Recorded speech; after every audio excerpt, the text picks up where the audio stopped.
యోహాను పత్రిక 4వ అధ్యాయము 8వ వచనము. దేవుణ్ణి కేవలం తెలుసుకోవడం కాదు, ఆయనను ప్రేమగా అనుభవించడం ఈ వరం యొక్క ఫలితం.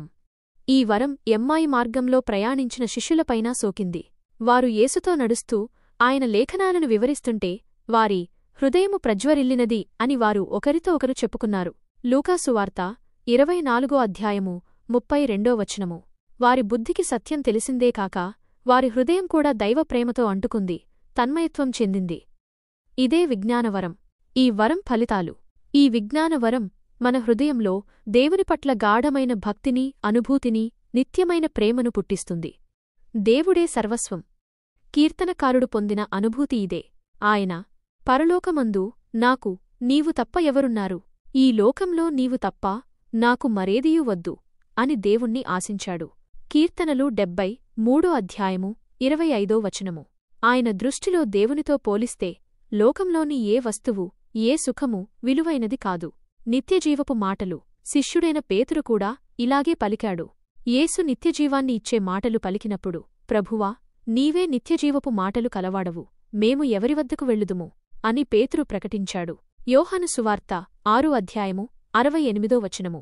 దేవుని అనుభవాన్ని వ్యక్తిగతంగా పొందినప్పుడు మనం లోకాన్ని విడిచి ఆయన వైపు పరుగెత్తుతాము. క్రీస్తు జీవించడం. పౌలుకు ఈ వరం వలన కలిగిన గొప్ప అనుభూతి. ఇక జీవించునది నేను కాదు, క్రీస్తే నాయందు జీవించుచున్నాడు. గలతీయులకు పత్రిక 2వ అధ్యాయము 20వ వచనము.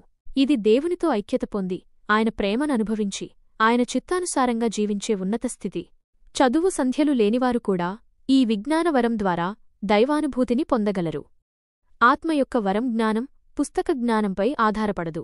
ఒక నిరక్షరాస్యురాలైన భక్తురాలు పరలోకంలో ఉన్న మా తండ్రి అని ప్రార్థన మొదలుపెట్టగానే దేవుడంతటివాడు తనకు తండ్రి కదా అనే దివ్యమైన భావం ఆమె హృదయాన్ని నింపి కన్నీరు తెప్పించి ఆ దైవానుభూతిలోనే ఆమె దినమంతా మునిగిపోయేలా చేసింది.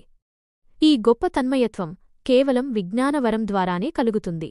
ప్రియమైన వారలారా, ఈ వరం మనకు అత్యవసరం. ఈ వరం లేకుంటే దేవుడు మనకు వట్టి భావంగా, బైబిలు బోధలు వట్టి సిద్ధాంతాలుగా మిగిలిపోతాయి. మన హృదయం మోడువారినట్లుగా ఉంటుంది. కాని ఈ విజ్ఞానవరం మనపై సోకినప్పుడు దేవుడు వట్టి భావం కాదు, ఓ వ్యక్తిగా మన అనుభవానికి వస్తాడు. ఆయన మన తండ్రిగా, రక్షకుడిగా, సర్వస్వంగా అనుభవానికి వస్తాడు.